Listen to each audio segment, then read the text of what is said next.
দীর্ঘ ২৫ বছরেও উন্নতি হয়নি বাংলাদেশের। সাবেক কোচ স্টুয়ার্ট লয়ের এই মন্তব্যের সঙ্গে একমত মোহাম্মদ আশরাফুল ধুয়ে দিলেন ক্রিকেট বোর্ডকে। কয়েকদিন আগে টাইগারদের সাবেক কোচ স্টুয়ার্ট ল বাংলাদেশে ক্রিকেট নিয়ে মন্তব্য করতে গিয়ে বলেছেন, বাংলাদেশ ২৫ বছরেও এগোয়নি, তারা যা যা করছে কিছুই তাদের পক্ষে কাজ করেনি। ভালো করার জন্য তাদের কি করতে হবে সেটা তাদের খুঁজে বের করতে হবে।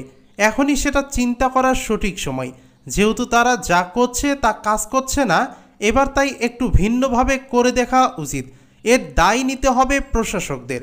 বাংলাদেশের সাবেক এই কোচের সঙ্গে এবার একমত পোষণ করেছেন মোহাম্মদ আশরাফুল। তিনি বলেন, আইসিসি ইভেন্টের ফলাফল দেখুন, তাহলে তো আমরা একই জায়গায় আটকে আছি। কেনিয়ার মতো দল সেমিফাইনাল খেলে ফেলেছে, শ্রীলঙ্কা বিশ্ব চ্যাম্পিয়ন হয়েছে, ৩-৪ বার ফাইনাল খেলেছে।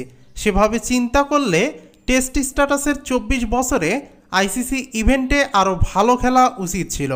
আশরাফুল আরও বলেন, একটা সময় মনে হচ্ছিল ক্রিকেট এগুচ্ছিল। ২০০৭-এর পর টি-20 বিশ্বকাপে তেমন ভালো পারফরমেন্স হয়নি। গত বিশ্বকাপে নেদারল্যান্ডস এবং জিম্বাবুয়েকে হারিয়েছি, এটাই আমাদের সবচেয়ে বড় অর্জন।